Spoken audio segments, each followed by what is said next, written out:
మన దేశంలో శిల్పశాస్త్రం అంటే ఏ దేశం ఇంకా ఇంజనీరింగ్ టెక్నాలజీలో కన్ను విప్పడం చేత కాని రోజుల్లో నా దేశం ఆకారైనటువంటి దేవాలయాలు. సంగీత పరికరాలు తీసుకురాలేదు, స్తంభాలు చెక్కారు. ఇప్పటికి రామప్ప దేవాలయంలో స్తంభాన్ని ముట్టుకుంటే సరిగమ పదని పలుకుతాయి, మృదంగాలు పలుకుతాయి, వీణానాదం పలుకుతుంది చేశారు. మీరు ఎప్పుడైనా చూశారో లేదో పేరిణీ శివతాండం. అసలు అంతమంది ఆ నృత్యం చేసేటటువంటి వాళ్ళు నిలబడి ఒకప్పుడు కాకతీయులు యుద్ధానికి వెళ్ళేటప్పుడు మోగించేవారు.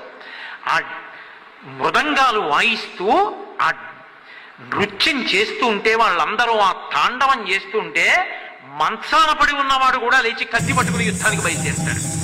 వీరాసం ఆవిష్కరింపజేస్తారు. ఒకప్పుడు కాకతీయులు యుద్ధానికి బయలుదేరేటప్పుడు పేరిణీ శివతాండవం చేయించి సైన్యాన్ని పంపించేవారు. అటువంటి పేరిణీ శివతాండవ ప్రక్రియని విపరీతమైనటువంటి పరిశోధన చేసి మళ్ళీ ఆంధ్రదేశానికి అందించాడు మహానుభావుడు. వాళ్ళందరూ తెలుగు జాతి రత్నాలు, ప్రాతస్మరణీయులు. మన యువతరం వాళ్ళ గురించి చదువుకోవాలి, వాళ్ళ గురించి తెలుసుకోవాలి. అటువంటి వాళ్ళని, వాళ్ళ కీర్తి ప్రతిష్టల్ని, వాళ్ళు అనుసరించిన మార్గాల్ని చూడాలి.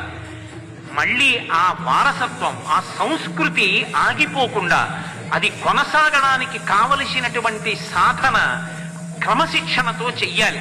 లేకపోతే కొన్నాళ్ళకి అవి పుస్తకాలకు పరిమితం మురిసిపోవడం మీది.